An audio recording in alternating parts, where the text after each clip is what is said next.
Topic है lattice energy. ये BSc part first chemistry, inorganic chemistry जो कि पेपर फर्स्ट होता है, उसमें यूनिट फर्स्ट है आयनिक सॉलिड्स के लिए। आज जो कंटेंट्स डिस्कस करेंगे लैटिस एनर्जी के अंतर्गत वो है इंट्रोडक्शन ऑफ लैटिस एनर्जी, और उसी के अंतर्गत है लैटिस एनर्जी को कैसे डिफाइन करता है, definition of lattice energy. Second है बोर्न इक्वेशन या बोर्न लैंडे इक्वेशन, और कैसे लैटिस एनर्जी को डिराइव किया गया है इसका। और थर्ड है बोर्न इक्वेशन का एप्लीकेशन, अनुप्रयोग। बोर्न इक्वेशन के अनुप्रयोग क्या है, इससे लैटिस एनर्जी कैसे कैलकुलेट करते हैं, और लैटिस एनर्जी किन किन फैक्टर्स पे डिपेंड करता है, इसके बारे में डिस्कस करेंगे। इधर राइट साइड में जो इक्वेशन लिखा गया है वो लैटिस एनर्जी का इक्वेशन है, और लेफ्ट साइड में जो फिगर है वो एक क्रिस्टल लैटिस में किस तरह से जो है सो आयन, कटायन और अनायन अरेंज रहते हैं उसके बारे में दिखाया गया है। आई am doctor Magan Prasad, associate professor chemistry, department of chemistry, MSJ Government PG College Bharatpur, Rajasthan. तो सबसे पहले डिस्कस करते हैं जालक ऊर्जा या लैटिस एनर्जी क्या होती है। तो लैटिस एनर्जी को डिफाइन करते हैं कि भाई सबसे पहले किसी भी एक लैटिस का निर्माण कैसे होता है। तो देखते हैं कि धातु आयन या अधातु आयन पहले गैसीय अवस्था में आकर इलेक्ट्रॉनों के आदान प्रदान से धनायनों तथा ऋणायनों का निर्माण करते हैं। ये गैसीय आयन संघनित होकर ठोस क्रिस्टल का निर्माण करते हैं, जिससे ऊर्जा निकलती है, और यही ऊर्जा जालक ऊर्जा कहलाती है। आयनिक क्रिस्टलों के लिए अत्यंत महत्वपूर्ण होती है, क्योंकि इससे क्रिस्टलों के अस्थायित्व का पता चलता है। इसे निम्न समीकरण द्वारा दर्शाया जा सकता है। ये जो इक्वेशन है, इस इक्वेशन को देख सकते हैं। इस इक्वेशन में एम एन प्लस गैस है, N X minus gas N mole है, और ये M N plus X minus ठोस 1 मोल है, और लैटिस एनर्जी इससे निकलती है यू इजिकल टू जालक ऊर्जा।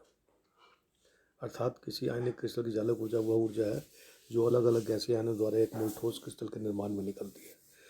एग्जाम्पल में अगर देखें तो एक मोल गैसीय सोडियम प्लस आयन तथा एक मोल गैसीय Cl माइनस आयन आपस में संयुक्त होकर एक मोल ठोस Na plus Cl minus crystal का निर्माण करते हैं। तो इस प्रक्रम में निकलने वाली ऊर्जा सोडियम क्लोराइड की जालक ऊर्जा कहलाती है। ठीक इसके विपरीत भी अगर हम देखें तो एक मोल ठोस आयनिक क्रिस्टल को अलग अलग गैसीय आयनों में परिवर्तित किया जाए तो इसके लिए जो ऊर्जा देनी पड़ेगी वह जालक ऊर्जा के समान होगी। जैसे ये है एक मोल ठोस सॉलिड आयनिक कंपाउंड है, उसमें जालक ऊर्जा देनी पड़ेगी, तब ये कटायन 1 मोल और अनायन 1 मोल गैसीय में विभक्त हो जाएगी। अर्थात किसी आयनिक क्रिस्टल की जालक ऊर्जा वह ऊर्जा है जो एक मोल ठोस लवण को पृथक पृथक गैसीय आयनों में तोड़ने के लिए आवश्यक होती है। तो ये वैल्यू जो है 58.45 ग्राम ठोस को पूर्णतः तोड़ने की जो ऊर्जा रिक्वायर्ड होगी उसको हम जालक ऊर्जा कहते हैं। अब बोर्न इक्वेशन या बोर्न लैंडे इक्वेशन इसको कहा जाता है, और इनके द्वारा दी गई समीकरण को बोर्न लैंडे या बोर्न इक्वेशन कहा जाता है। इस जालक ऊर्जा की सैद्धांतिक गणना इसी इक्वेशन के द्वारा की गई थी। थ्योरेटिकल कैलकुलेशन, इसके लिए हम attractive force, repulsive force, cation अनायन के अंदर जो है सो होता है क्रिस्टल के अंदर, तो उन सबको कैलकुलेट किया जाता है। जालक ऊर्जा बराबर V आकर्षण प्लस V प्रतिकर्षण। तो ये सारे जो फोर्सेज हैं उसको कैलकुलेट करते हैं। आयनों में जिनमें समान आवेश पाया जाता है, जैसे कि समान आवेश, विपरीत आवेश, तो इसको इस तरह से दिखाते हैं। तो जो भी हमारा आकर्षण स्थिति ऊर्जा और प्रतिकर्षण स्थिति ऊर्जा, ये सभी का कैलकुलेशन जो है किया जाता है एक क्रिस्टल के अंदर, और उसके द्वारा जो है सो हमारे पास जो है सो बोर्न लैंडे इक्वेशन निकल के आता है लैटिस एनर्जी के लिए। जो है ये सोडियम क्लोराइड का लैटिस है, और इसमें हम देखते हैं कि कोई भी अगर सेंट्रल आयन है, जैसे सोडियम ही है, तो ये किस किस आयनों से जो है सो ये घिरा हुआ है। तो इसका जो डिस्टेंस है वो ये है। इस डिस्टेंस से जो है सो हम देखते हैं अलग अलग डिस्टेंस है इसका। तो इस डिस्टेंस से घिरा हुआ है। कभी जो नज़दीक है उसका इंटरन्यूक्लियर डिस्टेंस कम होता है, जो दूर है उससे ज़्यादा होता है। तो इन सबको लेके टोटल जो है सो हमारे पास जो है सो 6 क्लोराइड आयन जो है सो सोडियम प्लस आयन से निकटतम स्थिति ऊर्जा निकालते हैं। इस तरह से अलग अलग जो है सो वैल्यू आती है। उस वैल्यू को निकालने के बाद जो है सो हमारे पास कुल मिला के जो है सो ये सब वैल्यू निकल के आती है। V आकर्षण इजकल टू एन ई आकर्षण N A Z square E minus A square divided by R, जहाँ पे कि एक जो है सो मेडलोंग स्थिरांक तथा एन एवोगाड्रो संख्या है, क्रिस्टल संरचना पर निर्भर करता है और टेबल में ये वैल्यू जो है सो दी गई है। इस वैल्यू को देख लेना, इसमें क्या क्या है इसमें। तो मेडलोंग स्थिरांक जो उसका वैल्यू जो है निकालते, इसी तरह से प्रतिकर्षी ऊर्जा रिपल्सन पोटेंशियल एनर्जी निकाल लेते हैं, तो ये वैल्यू इतना आता है। ये बोर्न घातांक है, बी जो है बोर्न घातांक है। इसका जो प्रतिकर्षी बलों की सामर्थ्य का माप है तथा भिन्न भिन्न आयनों के लिए इसका मान भिन्न भिन्न होता है। एन बोर्न घातांक है, जिसका निर्धारण अधिकांशतः क्रिस्टल की संपीड़नता के अध्ययन द्वारा किया जाता है। एन का मान आयनों के इलेक्ट्रॉनिक कॉन्फ़िगरेशन पर डिपेंड करता है। तो सबसे पहले यहाँ हम देखते हैं कि भाई एन का मान जो है सो कैसे है। तो हीलियम के लिए 5 है, नियन के लिए 7 है, इसी तरह से लिथियम प्लस बेरिलियम 2 प्लस इस पर डिपेंड करता है। तो ये सारे वैल्यू दिए गए हैं, सारणी के अनुसार इसको देख लेना है जो है सो। और फाइनली जो है सो हमारे पास जो क्रिस्टल की चालक ऊर्जा का मान भी आकर्षण और प्रतिकर्षण के योग के बराबर होता है। तो ये वैल्यू जो है सो हमारे पास ये इतना आ गया, और इसमें जो दोनों को जोड़ दिया। और फिर इसके बाद विपरीत आयन बंध लंबाई की जितनी दूरी पर स्थित होते हैं, जो किसी लवण के लिए निश्चित होता है। ऐसी स्थिति में क्रिस्टल सर्वाधिक अस्थायी होता है, यू का मान न्यूनतम होता है। ऊपरी संख्या दाईं ओर की सभी राशियां स्थिर है, दाईं तरफ की, तथा आर के सापेक्ष यू का अवकलन का मान 0 होगा, तथा D O upon D R equal to 0।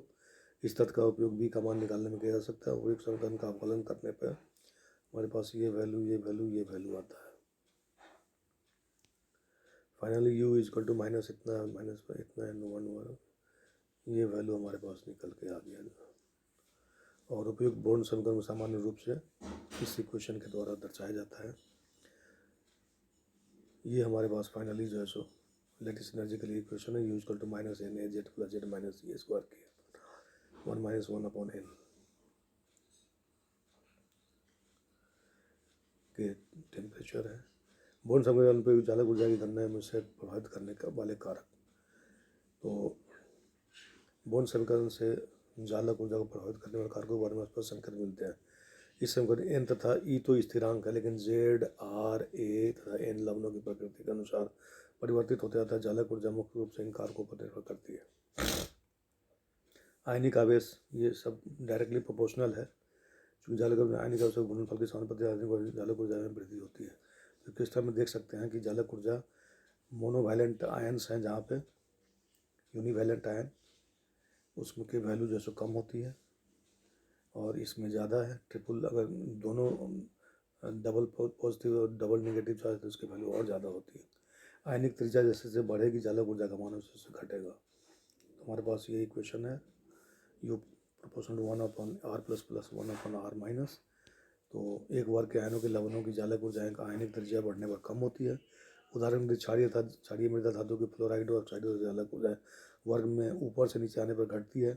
इसी प्रकार किसी एक धनायन के हैलाइड में चालक ऊर्जा का मान फ्लोराइड के लिए अधिकतम और आयोडाइड के लिए न्यूनतम होता है। तो इस टेबल से हम देखते हैं L I plus N A plus K plus R B plus C S plus ये प्रथम ग्रुप का है, और उसके फ्लोराइड के मान अगर हम देखें तो सबसे ज़्यादा है ऊपर से नीचे आने पे 133 और धीरे धीरे घटता ज़्यादा CgM प्लस। इसी तरह Be2 प्लस के लिए ऊपर से ज़्यादा है और Ba2 प्लस के लिए कम है। Cl minus Br minus I minus O minus ये सब सारा जो है।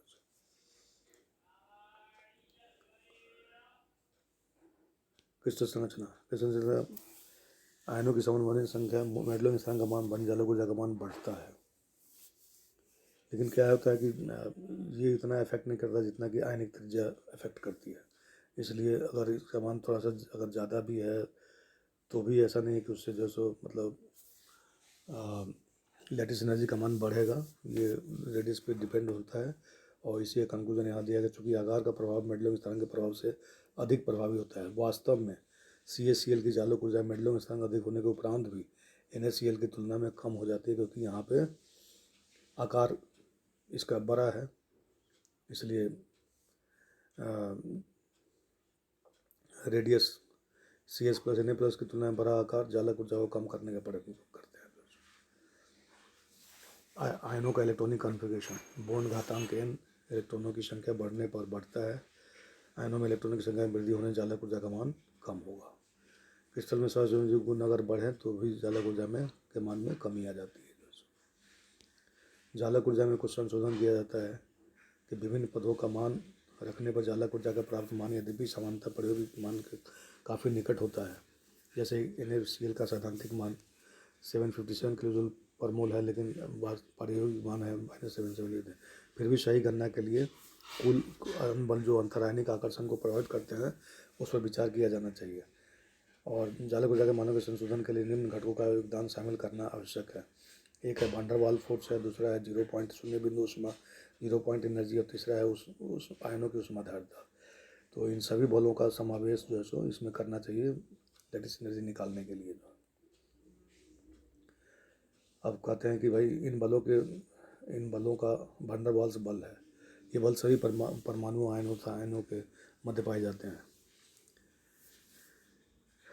तथा R6 के प्रति लोमानुपाती होते हैं। इन बलों का U के मान में बहुत कम योगदान है, लेकिन बंध में सहसंयोजी गुण बढ़ने के साथ साथ यह योगदान भी बढ़ता है। NaCl के लिए यह योगदान मात्र 1.6% है, जबकि CSI के लिए बढ़कर 8.3% हो जाता है।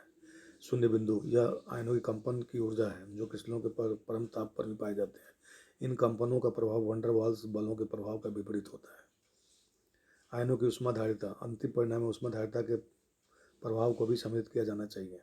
कुछ लवणों की चालक ऊर्जा में विभिन्न पदों का योगदान बताया गया, जिससे स्पष्ट है कि लवणों में सहसंयोजक गुण बढ़ने पर जहाँ भी आकर्षण परिवर्तक मान मैग्नीट्यूड घटता है, वैन डर वाल्स बल तथा शून्य ऊर्जा का योगदान बढ़ता है। कुछ लवणों के लिए चालक ऊर्जा के घटक इस तरह है, कूलम्बिक फोर्सेज है, इसी तरह से प्रतिकर्षण ऊर्जा भी, प्रतिकर्षण है, वैन डर वाल्स बल ऊर्जा है, शून्य बिंदु ऊर्जा है। ये सब का मान जो है सो लिथियम फ्लोराइड में कूलम्बिक फोर्स सबसे ज़्यादा है, सोडियम क्लोराइड में थोड़ा कम है, CSI में उससे भी कम है। प्रतिकर्षण ऊर्जा LiF में सबसे ज़्यादा है, इसमें तो NaCl में थोड़ा कम है, CSI में थोड़ा कम है। वैन डर वाल्स बल जो है LiF में